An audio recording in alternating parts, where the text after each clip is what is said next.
It gaff till a gaff. It gaff till a gaff. I'm illy with the till a gaff. Illy with the till a gaff. Knit gaff, knit gaff. Knit gaff, knit gaff. Well, what can I say, man? So we're into day 9 of the lockdown. This is day 9 of the lockdown. Just a quick update. As I said, I can't do these as just one podcast as I used to. You know, they're going to be a bit fragmented. So yeah, we're into day 9 of the lockdown here in Spain. And in England, today is the 24th of March. You're going into day 1 of the lockdown whenever you're listening to this. So it took England like 8 days after Spain went into lockdown, probably 10 odd days after Italy went into lockdown or more. I'm not really sure exactly, to go into lockdown because people were just being absolutely frigging irresponsible. The worst part is after being asked very politely, please, pretty please, pretty please, to do social distancing, you know, Snowdonia, I believe it was, recorded record visitor numbers on 2 days ago. Record visitor numbers, more people than had ever been there before.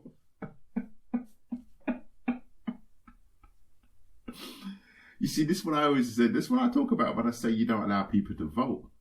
Like, you can't trust the public.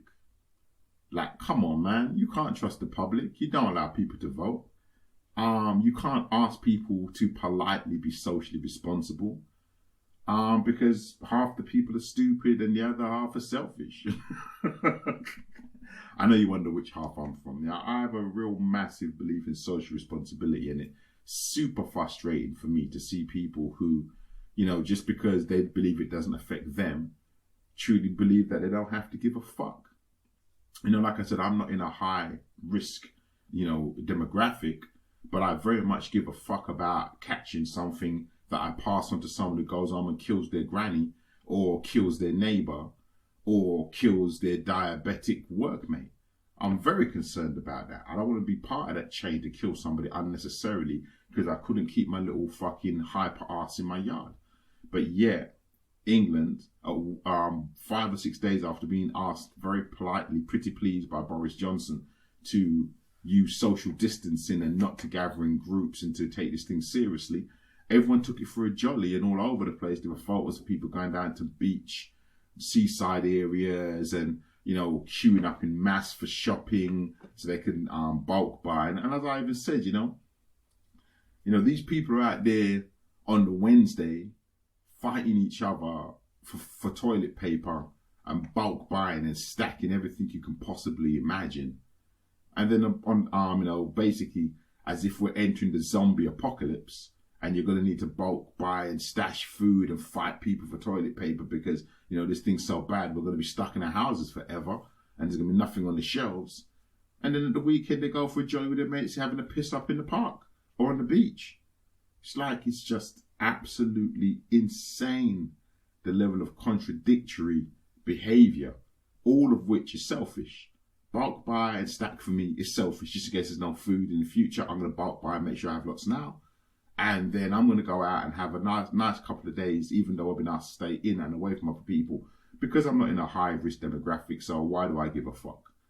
But if I happen to catch it, be a carrier, and pass it to someone else, and they die, well, it's not me, you know? And then these will be the first people who want to bitch and moan if they do catch it and carry it home, and one of their relatives dies. And it was Mother's Day. And it's amazing, even one of the TV presenters, should I name and shame? You know what I mean? Said that, you know, it was a talk show. And they were talking about the coronavirus and being responsible. And he said, oh yeah, we all went to see our mum because it was Mother's Day. But Boris Johnson just said, don't go and see your mum. Now, here's the thing. I'm not trying to say that you have to worship politicians or anything like that. I'm just saying that these people are giving what is basically ostensibly common sense advice. And if you wanted to be socially responsible, you should follow it. I almost should call this a socially responsible podcast because I've really come to realize through this pandemic, this episode, that is so much of, what my basic belief is. Just socially responsible, being responsible for other people, not just, being responsible or caring about yourself. So I was amazed that this TV presenter was talking about how, there's 5 of us and we all went down to my mother's house for Mother's Day. I'm like, well, you're in your 60s. Your mum must be in her 70s, if not 80s or older. But yet you've all gone down to see her. Have you all had a test? You know what I mean? It's like mad. And even if you go down to see her and one of you had it and she got it but she survived, what happens when she goes and meets her friends? That's for people are just mad. But I knew this anyway. So, so like I said, finally, Boris had enough, put the UK in lockdown. As I discussed with my sister, typical of the way the Conservatives have handled this. This is not political, by the way. I'm pretty damn sure Labour or anybody else would have been just as fucking bad. But it's just that they happen to be the ones in government. It's very interesting the way they've handled it. And I want to kind of come back to that maybe when I have more time. But, the point we made yesterday was that, he put the country into lockdown at 8:30 in the evening, when he told everyone that you're now legally, by government decree, not allowed to do any unnecessary movement. Well, 8:30 in the evening isn't really very helpful because, if you're going to work from home, you're going to have to go get some shit to work from home. Maybe you have to go into the office to get some stuff to go to work from home. So in a way, even though it seems even worse, I think the Snowdonia thing was worse. But again, first thing on the news this morning, Daily Mail, are pictures of crowded tube trains. Just sort of, and the headline from the Daily Mail obviously was "Lockdown London," because the Daily Mail is like the Intelligent Sun. It's like the Intelligent Sun reader. Lockdown London. Look at all these irresponsible people who've been told by the government to stay at home, yet they will jump on the trains. But I thought, well, now, what's probably happening is people who were working from home or partially working from home, or whatever the arrangement was when, the government's advice was this kind of polite nudging. Well, would you mind just staying at home, working from home if you could, if it's convenient, and social distancing if you don't mind. That bullshit, very unclear advice, that had been given over the last 7 days. A lot of the people who were now told you absolutely are no longer allowed to go to work, with closing down all non-essential shops and retail outlets, and you now have to work from home, weren't prepared to work from home because they hadn't been told they would have to work from home. They had been told, would you mind working from home? Is it convenient for you to work from home? Can your bosses decide who is essential and who isn't? Well, that's bullshit. Either you need me to work from home. It's like, when you got kids. Now I know everyone parents differently. So again, just my opinion. Kids just need direction. Not would you mind, would it be okay? No, I need you to do this. This has to be done. We need to organize. You don't have to be like dictatorial in a mean way, but you have to be clear with your instructions so they understand what it is you want them to do. Exactly the same way as an employee. Well, would you mind doing? Would it be okay if you? Have you ever thought about? No. This is what has to be done. This is the standard that's required to be done to.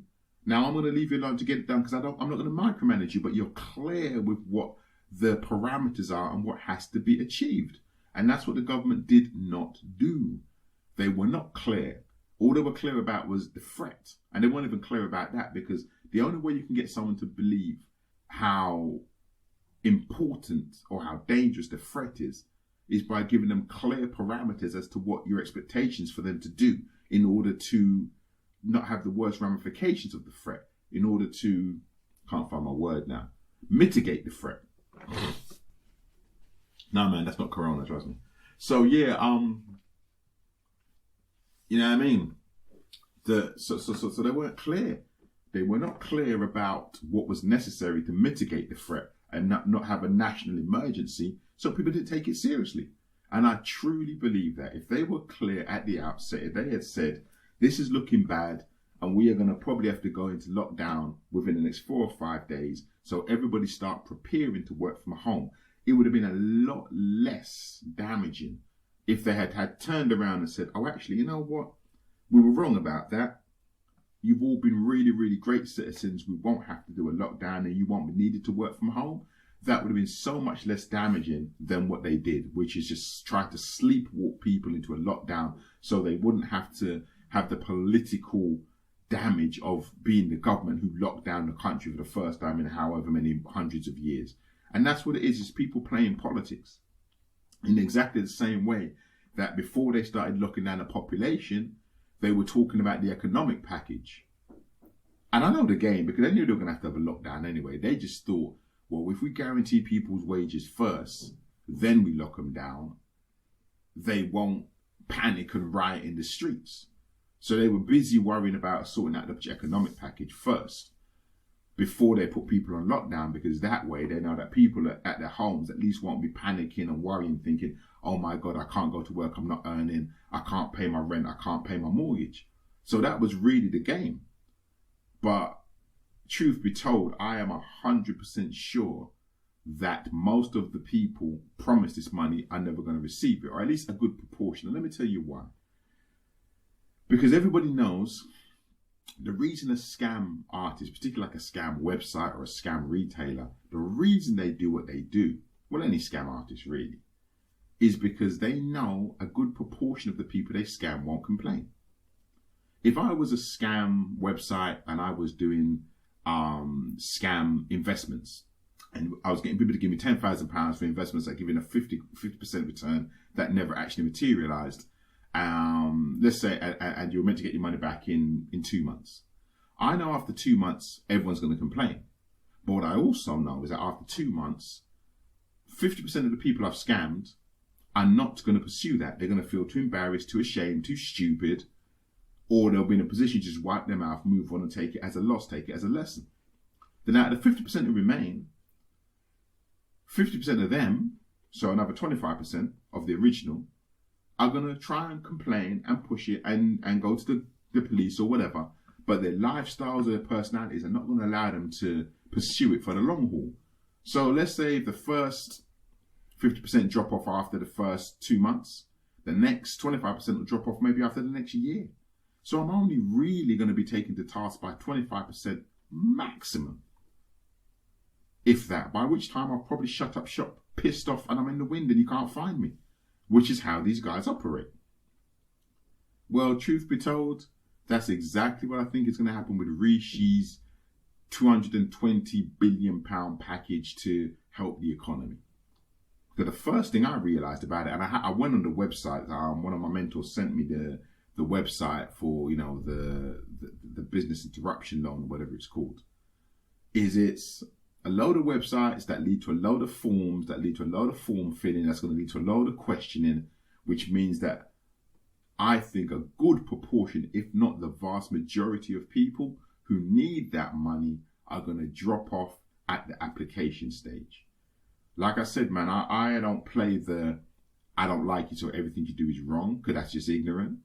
And even though it's stupid, I truly believe the thinking behind Donald Trump saying, I'm going to send every American $1,000 check, actually had a lot more sense than the thinking behind Chancellor Rishi's, well, we're going to guarantee you 80% of your income, and we're going to have business emergency loans for all your businesses that, can't operate in this time. And all you got to do is jump through 4 million hoops, fill out 600 forms and wait for the government, let me clear my throat again, the government to send us this emergency urgent money.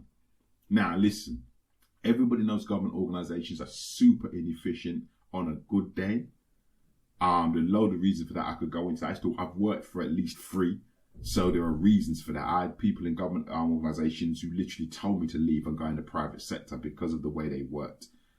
Would not be congruent with the way I worked and what I wanted for my life. But the point is, universal credit. If you've been paying attention and watching documentaries, you would be aware that the rollout of universal credit over the last couple of years has been the cause of so much misery and a lot of homelessness. This government system of, the change of giving people benefits was rolled out so badly that loads of people never got this money that they had already been accustomed to receiving quite happily and getting on with their lives, rightly or wrongly, whatever you think about the benefit system. I'm just talking about what existed. They were on benefits, they were getting their benefits, they were getting the money that they were due, and they were getting on with their lives quite happily. They rolled out this thing called universal credit, and all of a sudden these people were no longer getting this money.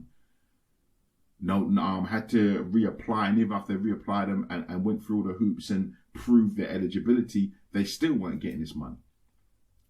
Well, good luck for getting the 80% of your wages and your business interruption loan. Because it's the same motherfuckers who are going to be behind that shit. So we're back to the scam company. Yeah, we're going to offer you all this money because 50% of you at least will never get through the hoops, form filling, and criteria filling in order to get it. So when people say to me, oh, don't be pessimistic, there isn't going to be a recession at the end of this. I've been telling people already, man, there's normally a worldwide recession every 10 to 15 years, maximum 20 years. Last recession, we started here in Spain early, so let's call it 2007. So we are past due a recession. It's 2020. We're past due one. All the economies of the world before the coronavirus thing kicked off were all pointing with indicators that we are heading towards a recession. Property prices in the UK massively overheating. Property prices in Spain overheating, even though they had no reason to overheat because we've got so many unfinished developments and bargain basement properties left over from the last recession. And yet there's still new build property prices massively overheating in terms of what they realistically should be. And those are just the two territories that I know about, So with regards to recession, we're past due a recession. And now we get China having economic problems, America having economic problems, no matter how much Donald Trump wants to fidget with and bump the stock market, the underlying economic problems are there. Going to war with China having massive economic problems, massive slowdowns in growth that it's trying to hide. So we're past due a world recession. And then this corona thing lick, and everyone has to close their businesses down. And the government's response is, yeah, we're going to promise you all this money. But, it's like fucking Ninja Warrior.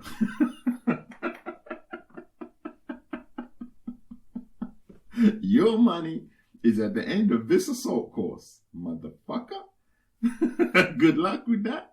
Here's Daniel Humes to be really sympathetic when your ass drops in the water. Like, oh, you were so close. Yeah, so, yeah, boy, we're gonna go into a motherfucker of a recession. And I suggest to all of you who are listening, this isn't a platinum podcast, so my downloads are not in the millions. I listened to Pharoah Monch last night. Simon says, I love that line. It goes, you went plat, I went wood in the hood. Well, this is a wood in the hood podcast. This is for the chosen few. If you're listening to this, just know that you're lucky. I say with all humility. With all humility, I mean, it's a small select group of people up on this, man. And I'm just saying, get yourself prepared. Now, recessions are, how should I phrase this to be sensitive? Look, life is yin and yang, right? There's two things you can do in a recession. You can say the sky's falling and run around and say, oh my God, isn't this shit? Or you can say the sky is falling, where's the upside? Where's the advantage? What can I make of this? Like, for example, me being on lockdown for a week, I finally finished one of my online courses. My book was finished anyway, but I finished the proofreading and got my book together. I'm going to go and sort out my other online course. And then I had this morning another idea for another massive marketing strategy and promotion. So, I can use this time really well. There's a lot of phone calls I need to make. I've spoken to more family and friends in the last 7 days than I have in the last 6 months. I started doing yoga again, something I promised myself I would do years ago. And I've started doing yoga again. I have really good benefits from it. I like everything. You're going, why did I not just start doing this? I said to myself a year ago, God, you've got to start doing yoga again. I never got around to it. Well, now I am. I got a very good routine again for my little Muay Thai shadow boxing. reconnecting with the kids who are home, who have been absolutely amazing in this period of time, by the way. You know what I mean? So the thing is that you can always find an upside in anything that's happening. You know what I mean? I want to get to Dr. DiMartini on you all, because firstly, I haven't actually listened to any of his stuff. But I'll just be talking about this, the bits that I believe he, the sort of stuff I believe he says. I don't want to get to, that kind of everything is everything and it's all good on you. But I think you can always make good out of bad, and you don't have to suffer bad. Where there's a motherfucker of a recession coming on, and in recessions there are winners and losers. So if you make up your mind that you're going to be a loser, then you are going to be a loser, right? Because whether you think you can or whether you think you can't, you're right. So I suggest that you make up your mind that you're going to look for the opportunities in this recession to, at the very least, survive it as comfortably as you can, but at the very best, use it as a springboard to, improve your life and get your life to where you want it to be, no matter what that means. That means something different for everybody. This recession might mean that you've been stuck in a job that you've hated for years and your boss is now making you redundant. And rather than seeing that as a terrible thing, it might be that you realize, well, you know what? I really hated that job. It never suited me or my values. I didn't really want to be there. And I was never going to leave because I had no justification. I couldn't justify leaving, a job and leaving an income. But now it's been taken away from me. Let me go and do the shit that I really want to do. Let me go and set up the thing that I really want to do. Let me want to go into the industry or into the work that I really want to do. So get your CVs ready. Start getting your skills together. If you're doing one thing and that isn't really what you want to do, you're going to be on lockdown. You've got a couple of weeks. Well, start researching, make online courses, books, audio books, whatever it is, and whatever materials, and start getting your shit together. If you think you're going to lose your job, and if you know, or if you don't know, or if you know what you want to do, and start researching that and getting that together for that next move. And if you don't know what you want to do, this is a great time to start thinking about what it is you really want to do. That if you were to lose your job on this recession that the Grand Old Papa told you is coming, if I'm wrong, but I truly believe I'm right. I bet my hat on that shit, and I got plenty of them. I bet all of my hats. So, if you believe this recession's coming, but you don't know what you want to do, then start thinking about what would you really want to do. Now start looking at those resources, there's some great ones. I might even put them in the show notes if I can, things that, like I said, Dr. DiMartini, prime example, other resources that help you elicit your values and work out your values. And once you start to elicit your values, that's when you can start to work out what it is you really want to do, what's much more suitable to your personality or your aim or your mission in life.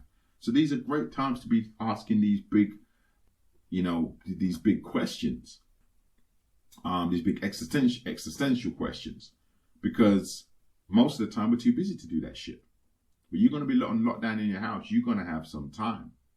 And these are the times to be asking that, because there is going to be a big change coming to a lot of the world. And you can either, you may be part of it.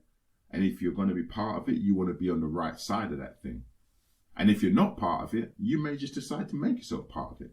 One of the things I discussed with my brother last night is, the fact that I truly believe, irregardless of all the packages that are being offered by all these governments to stop businesses going out of business, because most businesses know there's been an ill wind blowing for a long time and we're past due a recession anyway, a lot of businesses are going to go bust and use the coronavirus as the excuse.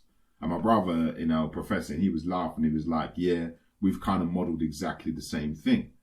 So, I'm not alone in thinking that a lot of people are going to be on this is a good day to bury bad news. Coronavirus is coming. The high street was dying anyway. Our profits were going down. We were struggling to keep open. This is just the greatest excuse to just pack it all up and have an excuse, someone to blame for why our business went under. It wasn't us. It wasn't bad management. It wasn't that our failure to pivot or our failure to reinvent ourselves, or all the reasons why businesses go under that we would take the blame for. It was that. It was him. It was the coronavirus. Blame China. Blame those dumb Londoners who should have been locked up while they were running around. Blame everyone who went to Snowdonia for a jolly when they were asked to stay at home and social distance. or sheltering some shit they got in America. Typical Americans like have a version. I'm not saying social distance is sensible. I just the American version of sheltering some shit. I don't know what it is, but whatever. We blame all of those people, and then I added to my brother and I said, yeah. And on top of that, those are going to those are going to be the people, or not those, but a lot of those guys who do that are going to be the people who claim the loans. So what they're going to do is they're going to go to the government and claim every single loan and every single benefit available to keep them in business, and then they'll shut up. I mean, that's the game. They're going to go and claim every single penny, every grant, every loan, everything they can from the governments, and then they're going to shut up shop and say, yeah, we tried everything we could, but coronavirus wiped us out. And that's going to be the game. So you really want to make sure that you're on the right side of this thing. You know, if you're in a job that you know that you don't really want to be in, now is a great time to start thinking about what you really want to do and looking at the skills and the resources that you'll need to move you to that place. It doesn't have to be a bad scenario. A recession doesn't have to be a bad situation. And my brother pointed out that this may well not be a recession. It's looking like it's going to be a depression because it's worldwide. You know, a depression being an economic term. You know, which, you know, I think technically means a really fucking bad recession. A really fucking bad recession just worldwide. I think that's the technical way of describing a depression. So, you know, with that potential coming up, this is the time to be thinking about what you really want to do. If you're going to lose the stability that you have, because a lot of jobs are just stability. They're not enjoyment. They're not fuelers of passion. They're not embellishing your life. They're just financial stability. But if that's going to be taken away from you, you know, you've been suffering that shit just for the stability. If they're going to take your stability away, then use the opportunity. And if you're in business, tenfold. I get it. You know, there's been a lot of hate. Rob Moore's been really pushing the whole stop hating on entrepreneurs thing, and he's right. You know, a lot of people are there's going to be a lot of services, lots of goods and services that are going to be needed. You know, it's one of those things, like, are you really out there cursing funeral directors? Like, I was looking at news, as of today, apparently there are 35,000 people confirmed as infected in Spain with the coronavirus, and just under, I think, 4,000 dead. Are you going to curse funeral directors for burying the dead? Because normally, on a normal year, in certain areas, they only bury one a month, and now they're burying 10 a day. Are you going to curse them for that? Or are you going to say that they should do that shit for free when they have costs and overheads to do it? No, man, just grow the fuck up. Just grow the motherfuck up. You know, there are going to be goods and services and things needed. Now, what you can curse are the people, the con artists, the scam artists who exist and take advantage of every opportunity, who were marketing to people saying, you know, coronavirus test kits, or even worse, coronavirus vaccines. Donald Trump. Sorry again. Coronavirus vaccines. Now, people, snake oil salesmen who were selling coronavirus vaccines. Donald Trump. You know, you can curse those people because they're giving false hope and they're taking money from people for shit that isn't going to help them. You know, generally stealing from people is normally considered to be a bad and undesirable thing. We don't hooray and whoop, whoop, Hercules, Hercules, Hercules, Hercules. We don't kind of, you know, big up those kind of people. You know, we don't respect those kind of people. It's generally down on. But people providing genuine businesses and services that have just become a necessity due to a change in any circumstance.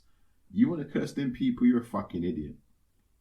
I don't have to be as flowery as Rob Moore. I can just tell you as it is. You're a fucking idiot. And you know why you're a fucking idiot? Because you're going to need those goods and services. So this isn't like, as I said, the shop that I saw where they were charging £10 for toilet paper because of, you know, there's no toilet paper in the stores because the other fucking idiots went and stockpiled it. Although I must say that is capitalism, and I've said this before. If you don't know what I'm talking about, go back through the previous episodes, and I have an episode of my views on capitalism and socialism. You asked for a capitalist society, you voted for a capitalist society, and then you want to tweak it with dumb words like curing capitalism, social capitalism, and my motherfucking Mongo being capitalism. This is fucking capitalism, and capitalism is supply, demand. All the fucking idiots go into stores and buy all the toilet paper, and you need to take a shit, and it's important for you to wipe your ass, you're paying £10 to the corner shop for your toilet paper. That's capitalism. So all of this is disgraceful. Shut the fuck up. I mean, it's what you voted for. It's what you asked for. It's what you feel so superior about. Every time you see an economy like Venezuela go or crash, or Cuba, every time you hear Cuba, people are queuing around the corner for food, you feel so superior about your system. Well, then live in your system and be proud of it and be good with it. That's what you voted for. Now, what you're really saying is, there's a shortage of supply. There's a massive demand, but we expect you to be socially responsible and not exploit it. But that's not called capitalism.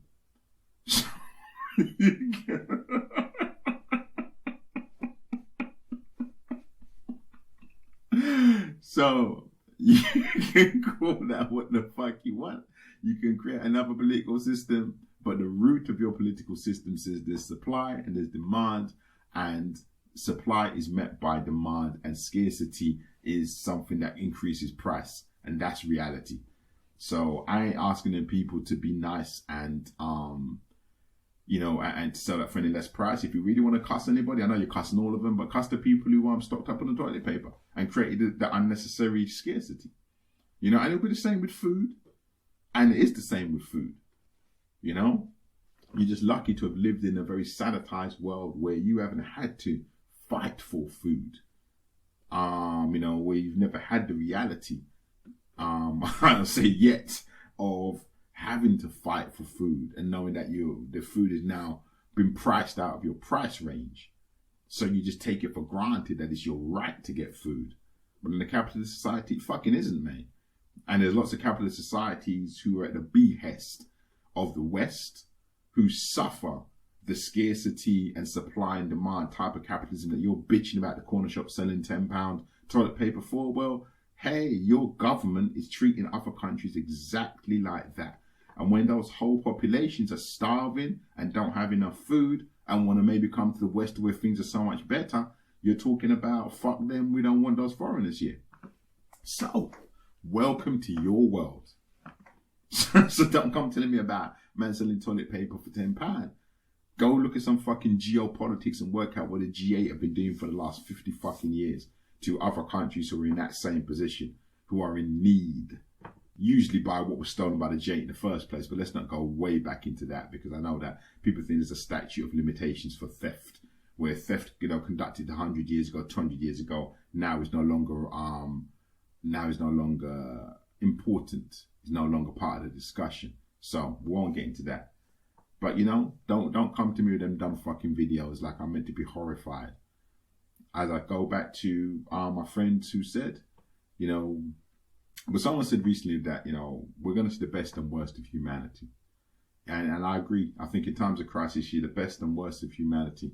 So, the worst of humanity are going to be the people creating the scarcity. The worst of humanity are first the people creating the scarcity out of dumb fuckery, and then the people exploiting the scarcity out of greed.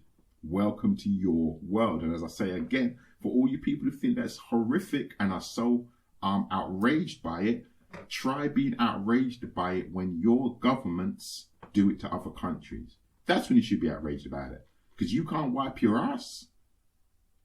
People aren't dying. Kids aren't starving. People aren't lacking medical facilities. But whole countries are lacking medical facilities, dying and starving and living in poverty, when your governments do exactly the same shit that you're complaining about a handful of people are doing in your town. So go worry about that.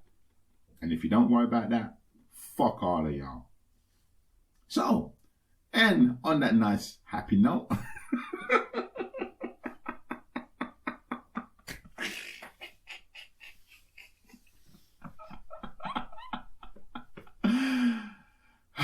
we're in lockdown. Luckily, I've only had one bit of lockdown psychosis. Like I said, bless my family. I'm so proud of my family. We've had like one disagreement in this house in the last 9 days. No arguments, no sniping, no shittiness, or at least very little.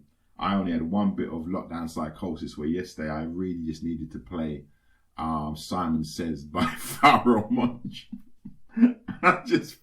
When I found it, And I couldn't even connect it to my speakers. So I played it out on my phone and I jumped around like a madman like we used to do back in the old days of hip hop, listening to Simon Says. Right, that's my time up. I'll give another update soon.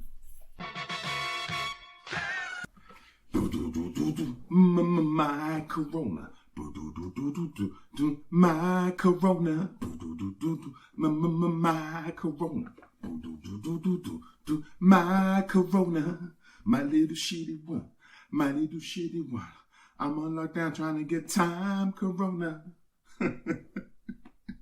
So anyway, man, it's the coronavirus lockdown specialist, the GGPLS podcast. Fast approaching. In fact, I think today is officially the second week of lockdown. Nothing much to report about lockdown. Loving my family. No unnecessary arguments. No arms house. Got into a routine, wrote a little routine for things that have to get done. And outside of all those things getting done, we just seem to be getting on pretty cool and peacefully. So I'm super grateful for that. Had a couple of quick points I was going to throw up here, man. Like I said, time is short. The Prime Minister has coronavirus, apparently. I actually did a podcast about this yesterday, but I've decided to use that podcast for something else because I came up with a term called piss information. And basically, it's just all about the fact that we live in the information age and now we're bombarded with information and we've got so much information, no one actually knows what to believe anymore. So it's so funny that when, it was announced that Boris Johnson had coronavirus, there were two schools of thought. I'm from the school of thought, which sang the Maccabee song, it serve you right, you're brute, because he was the first one to come out and say that, some of you are going to lose some of your loved ones, and now he's caught it, and he ain't far off the age range to be in danger. It just felt like, karmatic, to be honest with you. Whereas there are a lot of other people saying that he ain't got no coronavirus, it's just a stunt. Now, the problem with piss information for me, this kind of pissy misinformation, is that, okay, you think he hasn't got coronavirus and it's a stunt just to get everyone to stay at home. Well, you've got to really look at what are the real benefits of that? There are other world leaders telling people to stay the hell at home. Bolsonaro, Pedro Sanchez here in Spain, Donald Trump famously, and none of them have come out and said that they've had it. In fact, most of them just said they've tested for it. So I just don't really see the benefit of him doing that. And that's why it sounds to me very much like piss information, just nonsense misinformation. We've also had England join. England has finally joined the Spanish and the Italians in clapping for their carers. I did a quick, advert, GGPLS short, just pointing out that, after chronically underfunding the NHS for the last 10 years, and then having a pre-Brexit election where people were given a chance to vote out the government that chronically underfunded the NHS for over 10 years. When I say chronically underfunded, I mean loads of nurses leaving, lots of doctors having to leave, huge amounts of stress. I've seen lots of, members of the NHS on the news or documentary programs over the years talking about the levels of stress they were under and how much they loved their jobs and they had to leave. And after all that, chronic mistreatment, frankly, of NHS staff, now with this outbreak of this very terrible virus putting even more pressure on the NHS, now everybody wants to clap for them. Well, if you're clapping for them, it's meant to be because you show you care, even though they are very appreciative. I'm not saying they ain't. You really should have been trying to defend them and their rights other ways, politically, most importantly. Now, I'm not saying vote in a government that you don't want, but it just seems so interesting that everyone was really worried about Brexit and getting Brexit done. You know what I mean? If let's put it in this way, if everybody had one major thing on their ballot, right? If there's one thing that made you vote for a party, most people who voted in this current Conservative government voted it in because they wanted to get Brexit done, or they wanted to make sure the economy was in safe hands. So you weren't clapping for your carers then. Yeah, I mean, you couldn't give a shit about your carers when your only priorities were getting Brexit done or making sure the economy didn't fall into Jeremy Corbyn's hands. But now you want to clap for them. You're just a bunch of fucking sad, sorry, and hypocritically two-faced motherfuckers. And that's my opinion. So you can clap for them all you want because your claps are fucking ear. You might as well ear clap. They don't mean shit because you never cared about those people in the first place. So, I call bullshit on that. Completely and utterly call bullshit on that. So where else are we? We're like, I'm stuck up in the house, so ain't really nothing exciting for me to talk about here. Also, notably, in the last week about the coronavirus is the fact that, it comes to light that the UK government missed joining an EU procurement of ventilation machines because they missed an email. The moments where you're like, what? The whole government missed an email? I know it would be one person in one department, but I also know, get the fuck out of here. Get the fuck out of here. That's when you start treating the public with contempt. You missed an email that important, an email that related to solving one of the biggest problems in what you, the government, admit is the biggest national health crisis, if not just overall crisis that has hit the UK in peacetime, and you missed an email. Alright then. Ooh, yeah. You missed an email. Oh, sure, boss. Life is just a box of chocolates. So, yeah. So, obviously, it was the UK doing this Brexit thing. We ain't part of the EU anymore. We're going to go our own way. So, we don't want to be part of your procurement. Maybe there was a bigger thought down the line that it would weaken them in the trade talks, the trade talks that come at the end of the year. But the bottom line is, they didn't join the EU procurement. It wasn't because they missed no motherfucking email. I'd eat my fucking hat if you could prove that was the case. That the government missed an email that important in a crisis that's this important. They just rushed through draconian powers to allow them to do all kinds of stuff that would normally not be allowed in this country in order to combat this crisis. But you missed a fucking email about getting ventilation machines. Booty have a one gaff. It's got bells on. So anyway, and when I say gov, I mean government. Booty have one government. It's got bells on. So yeah. So basically, they blanked the EU, and now they don't have enough ventilation machines. But as I pointed out in the other podcasts, isn't it funny that they gave the contract to make these desperately needed ventilation machines to Dyson, a company who was a tireless campaigner for Brexit, a company who stood up against the Federation of British Industries and all those other industry groups and all the other think tanks who said Brexit would be disastrous for the economy, and said that none of this was true. It was all Project Fear, a well-respected company who was super important in getting a message across to Brexit voters that, Brexit wouldn't ruin the economy and was good for business. And fun enough, they got the contract to make these ventilation machines. And it's something that I've long known, I think most people well know, is that, government is a game of favours. And you do a favour for the government, you get a payback down the line. Usually it's a little bit more clandestine and a bit further down the line, but that's the bottom line. You do a favour for the government and you get a payback. That was probably Dyson coming out in support of Brexit so openly and vocally, so visually, was an agreement that we need someone to come out and do this. And for Dyson probably went, I believe in Brexit, so I'll do it. But down the line, you got to hook me up. And here they are quite literally getting hooked up by being given a job to create ventilation machines. Now you would say, well, that's great because we're a British company and Brexit, we want to have all our businesses, most of our production here in the UK. But subsequently to announcing that they were fully behind and supported Brexit, I'm pretty fucking sure they also announced they were going to move their production to Southeast Asia. So is the giving of this contract to Dyson to make these ventilation machines really going to create British jobs? Or is it going to put money in a British company's pocket where the jobs are actually being created in Southeast Asia? That's the question.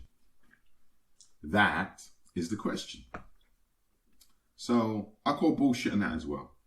I said, like in the other pod, it's prime example, like why we know when people become prime ministers and presidents, like Donald Trump would say, I'll be the prime minister, I don't want a wage. Well, you don't need a wage, motherfucker.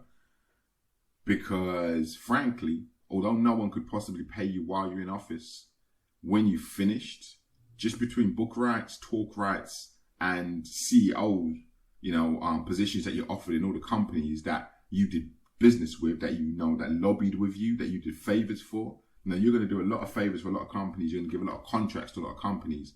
Like, you know, prime example is trying to force the world to not use Huawei to make the 5G network so you can give it to American companies. Well, if you'd have pulled that shit off, you would have had directorships, chairmanships, positions on the board, all kinds of shit on all them companies for the rest of your life. You know, and I also made the point of, you know, even on a bigger scale, what his son-in-law did in Jerusalem by making America move their embassy to Jerusalem, thereby legitimizing the, you know, Israel's position in Jerusalem, whereas on the world stage that position had no legitimacy. In the world stage, the you know, all the other world governments, world organizations said they had no legitimate right to claim Jerusalem solely. America basically moved its embassy there in a blatant attempt, a very clear attempt to legitimize their claim on that. And, you know, in doing so, he will have set his family up with, you know, payback in favors from Israel pretty much for the next 100 years. So that's the game, man. It's the game of politics. You know what I mean? Welcome to You Suck My Dick, I Suck Yours. So Rishi Sunak, I have to be honest with you, man. Like, you know, you might, I don't dislike Rishi Sunak. I don't dislike Rishi Sunak. I just can't seem to say his fucking name. I think Sajid Javid is at home somewhere drinking himself into a grave if he drinks alcohol and screwing and pissing himself that he missed his fucking place in history. You know, he's going to go down in history as the Chancellor who nearly brought in the amazing emergency measures to combat the economical crisis created by COVID-19. But he did it because he resigned, because Dominic Cummings pissed him off. Like, Dominic Cummings don't piss everybody off. You know, but Rishi Sunak has done a fucking amazing job. I don't have to be, I'm not actually any political, by the way. I criticize all of them. I think what happens is some of my personal moral points seem to be more in line with left-wing, you know, left of centre politics, but I ain't a fucking Labour voter. I hope I made that very fucking clear. You know, I'm more into morals than politics. That's what the whole point of this podcast is. It's about opinions and morals and beliefs. Anyway, he did a pretty good job, even though he's somebody that, you know, yeah, so no one can be perfect, and there's no way the government can have a package that's perfect. I'm a strategist, I'm a businessman, I'm into systems, I worked in IT. Understanding the mammoth task that was put in front of Rishi Sunak, understanding how mammoth that task was, and what they've pulled together in a couple of weeks, it's fucking momentous. And for all the people who, you know, fall down the sidelines, I'm really fucking sorry for you. I don't benefit from any package fucking anywhere. I have limited companies. In Spain, I'm the equivalent of a sole trader. I'm an autonomo, and I don't fall into anybody's fucking packages anywhere. So I appreciate how frustrating it is for people who don't and are looking at losing their livelihoods. But just, you know, taking your personal self out of it, you have to look at what's been achieved and the way it was achieved, you know, taking care of what affected 8% of the population first, and then going back with, you know, the second round of time to try and deal with the other 20%. Really fucking amazing. I really have to give it to him. So everyone's saying that this guy is a future prime minister. Yeah, I think that's most definitely the case. Unless he fucks up, he's already fast-tracked himself to future prime ministerhood. And Savage Javid must be fucking just kicking himself. Okay. America. If you look at the cases in America, there's one very clear thing. America is soon going to be the epicenter of this virus. And just, again, talking, you know, as a strategist, as someone who looks at systems and just tries to work things from common sense, you know, the behavior of Trump, the usual disbelief and dismissal, then the late action, all that bullshit, trying to buy a vaccine from Germany, all the foolishness, telling people to keep on going to work. However hard this virus hits America, it was definitely going to be a result of the fucking Trump government. He's more worried about how quickly the stock market bounced back and how much he got signed off in a financial stimulus package than he's worried about the health of the Americans. It's going to be New Orleans all over. So that's completely fucked, and that's completely at the foot of the government. That's completely defeat the government. what is going to happen in America over the next couple of weeks. The fucking states had started locking themselves down because the central government wouldn't do it. So New York went into lockdown, California went into lockdown because they saw in real terms what was happening. Whereas the central government was like, nah, man, just keep going to work. And let's try and get the stock market to bounce back, and we're trying to protect the economy. And that attitude is going to create the devastation that's coming.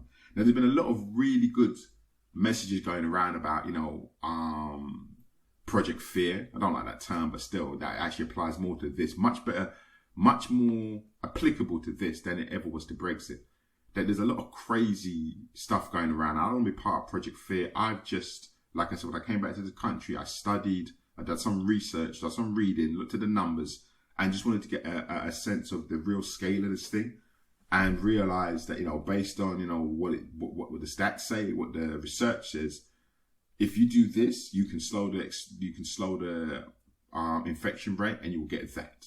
And if you don't do this, if you ignore it, you will not slow the infection rate. This is what the infection rate looks like, and you will get this.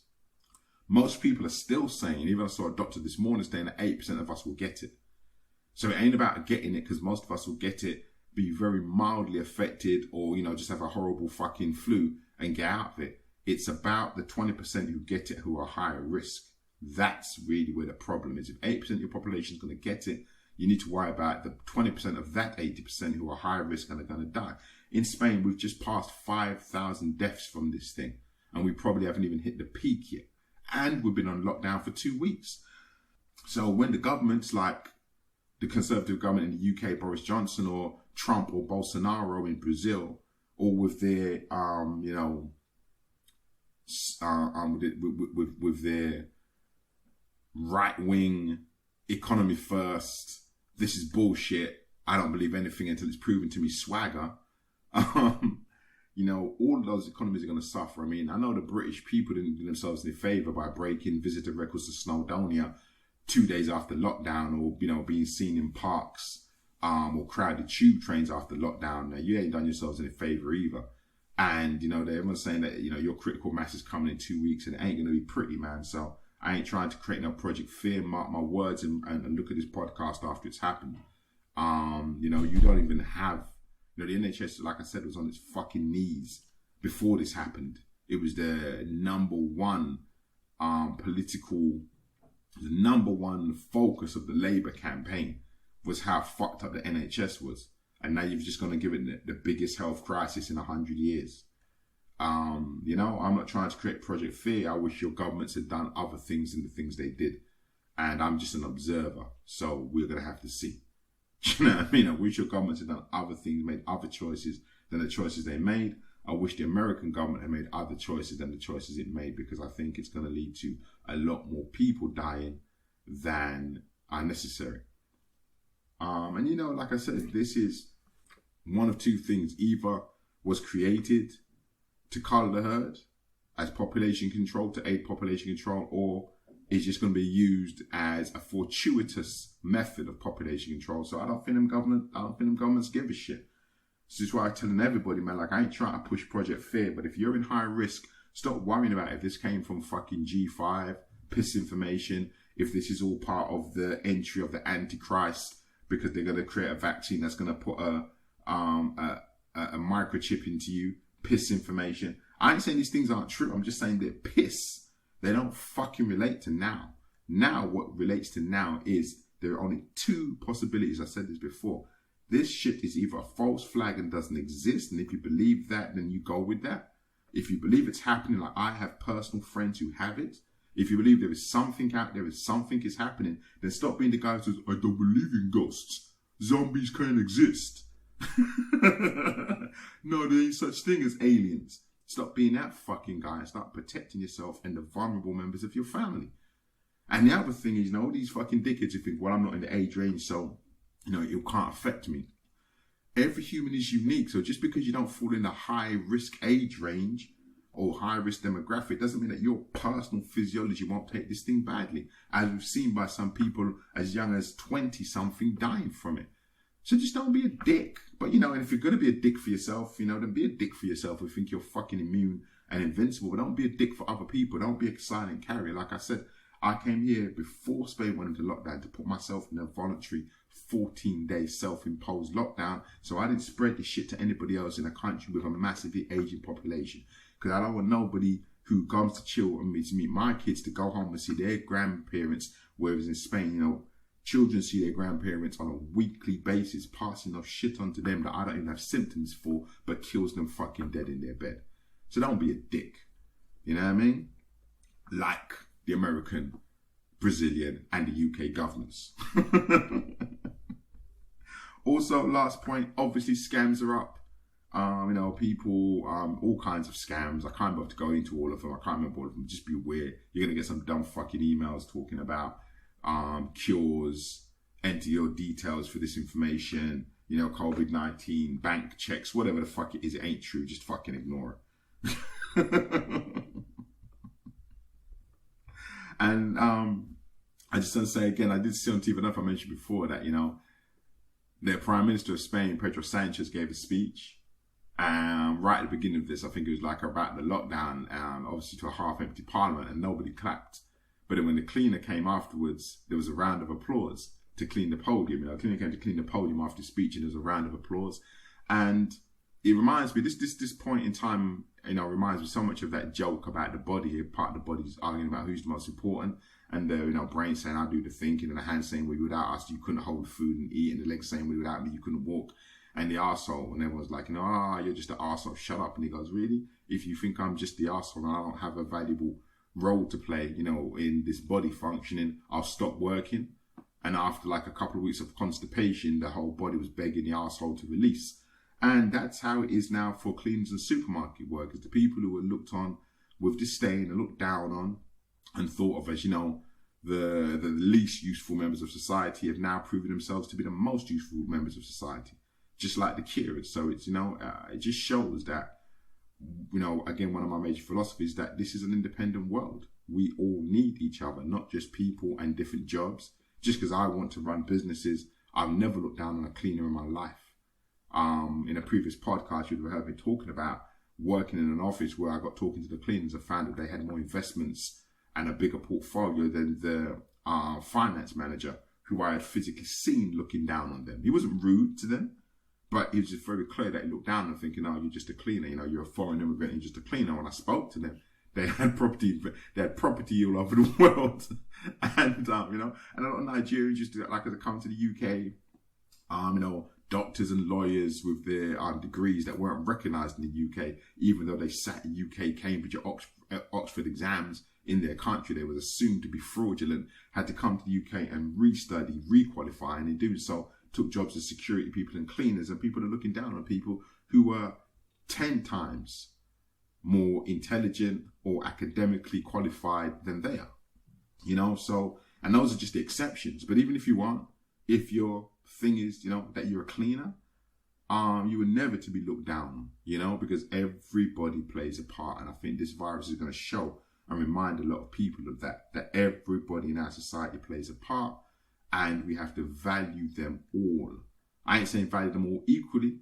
You know, that's a different political philosophy. And as I said before in my podcast, my views on socialism and capitalism, that's a society that people don't want to live in. So fuck it, don't live in it. But that doesn't mean you can't value people for what they do and the vital function for what they play, even if you don't value them as highly as a CEO who's responsible for creating 1,000 jobs. Talking of which, a lot of companies are trying to get ahead of this and sacking people, man. I ain't going to name any names. I just know that, again, this falls down into two very clear camps of belief. Most of the people I hear reporting that, you know, companies letting staff go are going, fucking greedy capitalist bastards, you're all millionaires, you're all a bunch of swine. And then there are people like me, again, who just try and look at things logically, look at systems and realizing that, you know, if your system of your business is built to function based on bringing in so much revenue in order to pay so many staff, that model changed last week. And you have two choices. You can put your hand in your pocket and you pay for those staff and hope things get better. But at the most importantly, at the same time, risk going bust yourself. Or if you want to protect the business and the staff you can keep, you probably might have to lay off, furlough, or do something with your staff to reduce that staff bill in line with the reduction in your revenue. But that's the approach I would take. So I would be the one being called a capitalist swine. Now, it's funny. 3 of my mentors have reduced staff last week. Literally 3rd or 4th day of the UK lockdown. 3 of my mentors. And I wasn't mad at them, although I know they all came under criticism for it. Whereas one of my mentors and business partner didn't. He took the second approach. Now, I respect him for it. I love him because I know him to be a really good person and have a good heart. You know, really high morals, hugely high moral standard. But yet I worry about the risk he's taking with his business. Because it's a risk he's taking with his business and his livelihood. You think that, you know, a business owner can't burn for a couple of his own millions in 6 months' time? You're confused. One of these mentors I'm talking about has an $800,000 a month overhead. How many years do you think he can keep his business running without bringing in any revenue? So, you know, it's very easy to judge because obviously in business, and this is what I find amazing. I've always been into business. I always see myself as a businessman. As you know from a previous podcast, I'm at the age of 11 years old. So in business, you've got to make these decisions. And if you run your business well and you become successful, people hate you and they envy you. And if things go badly, you make decisions to protect your business, people hate you. So I don't envy any of these guys. One of these guys told me personally on the phone that letting the staff go was the worst day of his life. He's about my age, in his 50s. The worst day of his life was letting his staff go. But he said based on the way the government package worked for him, it didn't work for him. You know, the way his company was set up, the 80% guarantee of the employees' wages and the ability to get loans, he, believe it or not, multi-millionaire business, he fell between the cracks of those packages. He wasn't going to make any money. He wasn't going to get any mortgage relief at all. He's got a huge portfolio and he was going to have to deal with all of that, paying his portfolio and trying to pay for all these staff, getting no benefits from any of the packages given by Rishi Sunak. So he had to make this decision that if his business was going to continue and continue to employ the staff that he could keep, he had to let go of the staff that were no longer viable because of the dramatic drop in his revenue, including the fact that he had to keep on paying all of his mortgages. But literally every single one of his tenants called up and said, COVID virus, I could no longer pay my rent. So these are the things you've got to consider before you start running your mouth and calling people out. You know what I mean? It's very easy to say just because you're rich, you're a motherfucker. I think I used to be in that camp as well. I'm grateful to have matured mentally, not physically, just mentally. Nothing to do with years, just understanding, getting a better understanding that, you know, trying to be in other people's shoes and understand what's going on with them before you start calling them out, making, you know, casting aspersions of what kind of human being they are. And very lastly, like everybody else, the crisis, the lockdown has given me a chance to do work that I wouldn't normally get to do because when you're out or dealing with certain work that was available, all my work died the fucking day I got back to this country. Everybody looking at doing stuff over here in Spain just pulled straight out. You know, no one really thinking about those kind of investments in this kind of crisis. Everyone's thinking about protecting their income, how much income they're going to have afterwards. Is there even going to be a market in Spain a year afterwards? What's it going to look like? So, you know, the level of insecurity is too high. So my business is flatlined. So I went straight on to put my energies into launching, you know, my online courses. I got the first one out.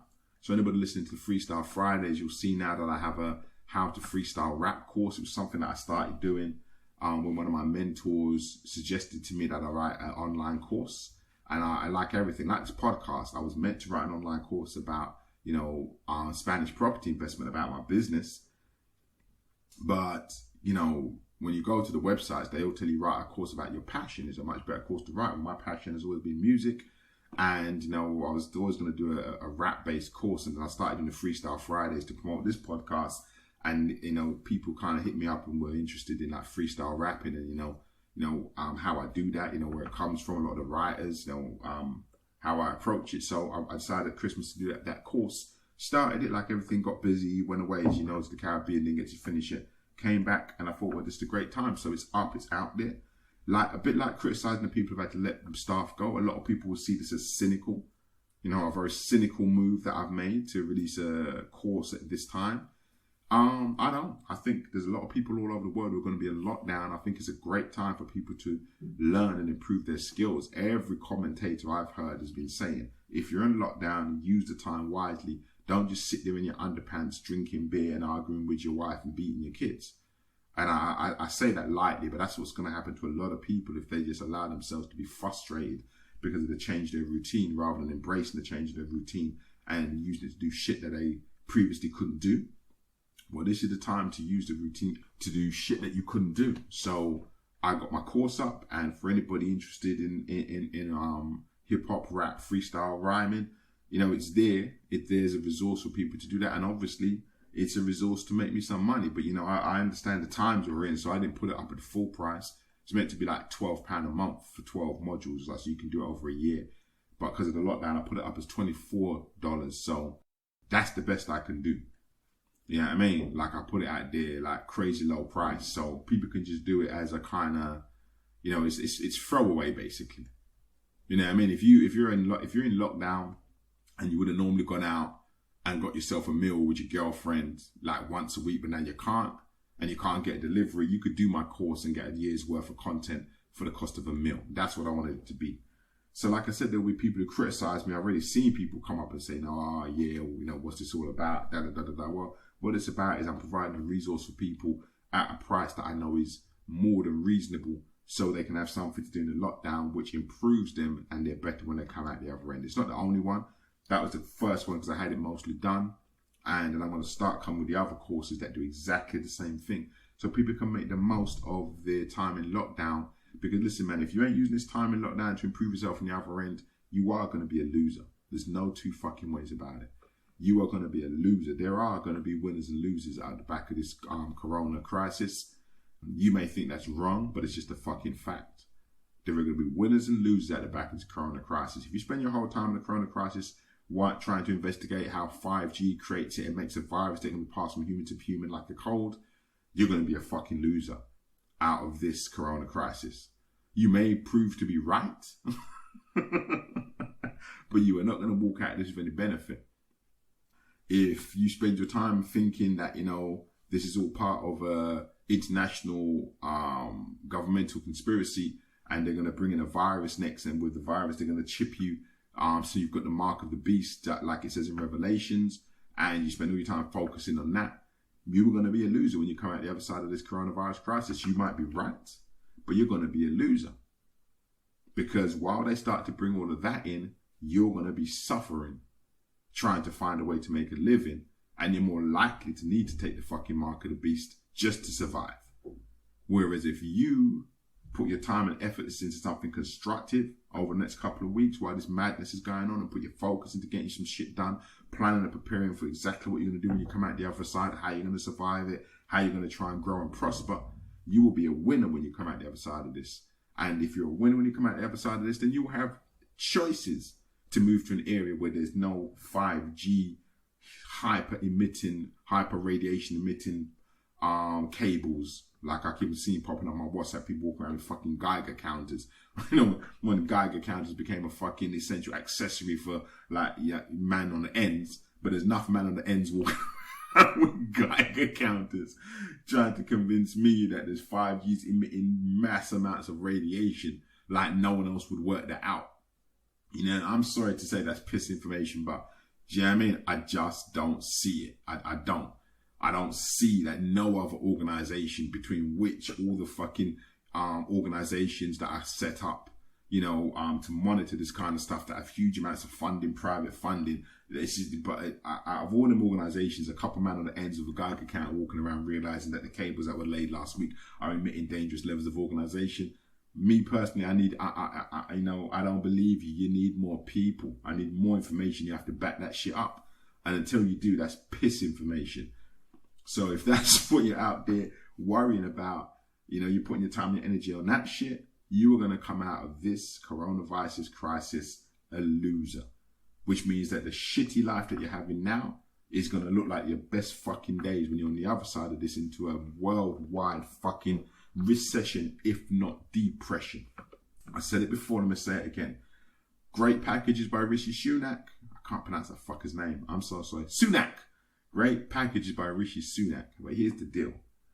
Most of you will never see that fucking money. Whether you're a business, whether you're an employee, or whether you're a self-employed person, you never see that fucking money because it's structured in loans, applications, proofs of your eligibility. It's going to be universal credit on speed. It's going to be universal credit on crack. Most of you never see that money. So if you don't start organizing and planning what the fuck you're going to do on the other side of this, you are going to be a loser from this. If you come out of this with good health, yeah, God willing, you come out of this without having lost any loved ones or friends or anybody important to you, God willing, you are going to be a loser economically because this thing is fucking up the economies. And no matter what dickheads like Trump and Boris try and do by telling construction workers to keep on working, very, very, very confusing information about if you should be out, if you should be in, promising all this money and stimulus, there's going to be a fucking recession. As my brother said, probably a depression on the other end of this. And you should be getting your shit together. If you're one of the guys wood in the hood listening to this podcast, I don't have millions of podcast downloads. So you're one of the select few. Trust me on this. Get your shit together. Use your time constructively. Because on the other side of this, it's going to be fucking pandemonium and sufferation. And you don't want to be part of it. I don't want to be part of it. I'm already part of it. I'm one of the few people who saw whatever little income was coming in disappear overnight. Zoom, zero. Which really, I suppose, is a blessing because it allowed me to realize just how fucked this was.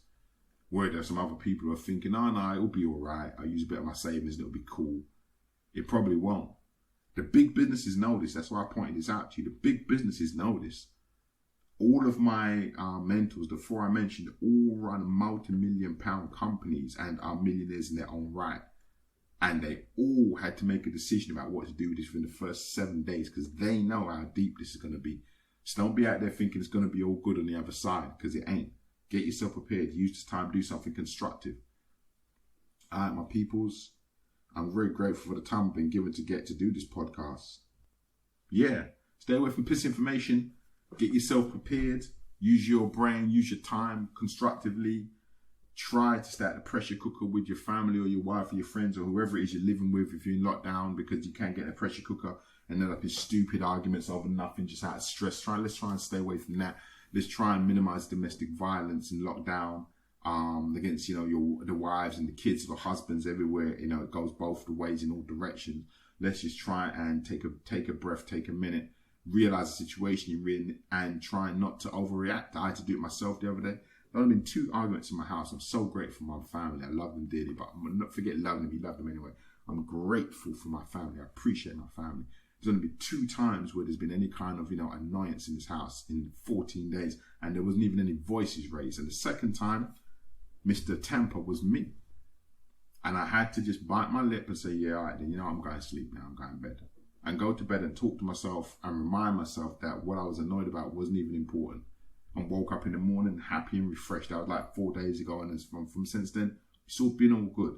So I know how easy it is to get in the pressure cooker. I've been in them households where people and our family members who don't usually spend a lot of time together, and now all of a sudden it's Easter, Christmas, your kids are home. It's going to be that's the other fucking nightmare that's going on here. It's families with young children, relationships that are already rocky, already strained when you're now forced to stay together.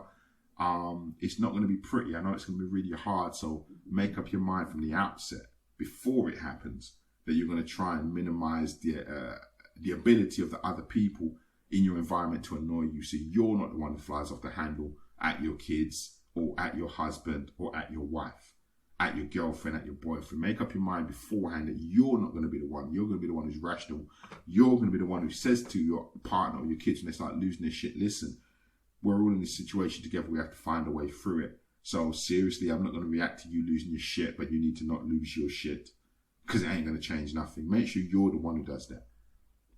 Because if you're somewhere where you're just going into lockdown, believe me, man, the pressure is going to be on. And you might be sat there looking at, your finances dwindling and coming to the realization, well, I just said that on the other side of this is going to be a worldwide fucking recession, if not a depression. And you may not be able to get access to this money that everyone's promising everybody to make sure that you believe everything's going to be all right. And you're worried and you're scared. These are the times to really start to, this one I said about the online courses, start looking into where you can learn what you want to do, whether it's meditation, whether it's a particular speaker. You know, can't think of anybody off my head. I don't promote anybody in particular. There's lots of people out there who have great mindset stuff. You know, one of my business partners, for Kevix Fillin, in the arts, I go look at his stuff. A lot of people out there with great mindset stuff that will help you through this, keep your mind together, stop you from losing your shit, stop you from worrying. One of the best things I heard was, you know, I had two great anti-Project Fear WhatsApps coming through, you know, the opposites of the, you know, this is the tree near to a 4 that back with 4G, you know, just dumb shit, fucking piss information. But one of the things that one guy did say, which we all know, is that, you know, fear and worry affects your immune system. And he was saying that all this shit going around, all this piss information, this Project Fear shit, is affecting people's immune system and making them more susceptible to the virus if it comes, as well as all the other kind of problems. And the second one was pointing out that, you know, there was a doctor who was talking about some of our patients who none of them had COVID, but they had, in the last couple of weeks, had increased blood pressure, asked for antidepressants, you know, all this kind of stress-related shit. That's what's really going on when people send you dumb shit about the entry of the Antichrist, vaccines that are going to microchip you, and, you know, and 5G being the cause of this, and it's a worldwide conspiracy. I ain't saying any of that shit isn't even true. Just it ain't important right now. Do you know what I'm dealing with? Right now, you need to do, like I said, keep your shit together because you're in lockdown, or you can go out of lockdown and get 20 fines and then get imprisoned.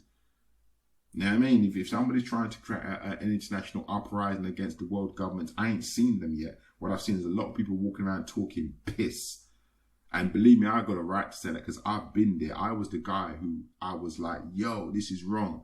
We're going to charge at these motherfuckers. If you got my back, and everyone was like, yeah, we got your back. And when I went running, I turned around and they were way back. So all of these fuckers talking piss information ain't going to be there with you on the front lines. They're not even organising for you to be there. There's no organisation to even be on front line. They're not even talking about this is what's happening, so this is what we're going to do. They're just talking piss and scaring you and making you shit your pants. So don't put your focus into that. Watch some news at least once on a daily basis. Get informed to know what's going on, so you're not one of them people who's out in the park when the government has just, you know, just created a new dictate saying that you can't do that. Know what the law is saying that you can and can't do. Know what's going on. Know, you know, be aware, be informed, and then put your time and energy and effort into something that is constructive. That there's one of two things. Helps you with your mentality and dealing with the stress or the problems or the change of circumstances, whatever's affected you the most, helps you with that. And B, helps you prepare for what happens on the other side of this. So you need to focus on two things: surviving what's going on right now, however it affects you or your family, whatever the worst extremities of whatever's happening right now affect you, dealing with that, dealing with grief, dealing with worry if some of your family or friends are ill with it, working on all that shit, working on yourself, working on being a comforter for your family, for your loved ones, for whatever. And then the second part of it is make sure you're focused on planning, working, improving yourself, building your skills, planning something for what you're going to do on the other side of it. And with that, my peoples, take care, be safe, stay away from piss information, and stay away from dickheads who are out of road thinking this is a fucking jolly and bringing sickness to your door. GGPLS, and I'm out. Et gaff til et gaff. Et gaff til et gaff. I'm in with the til et gaff. Illy with the til et gaff. Net gaff, net gaff. Net gaff, net gaff.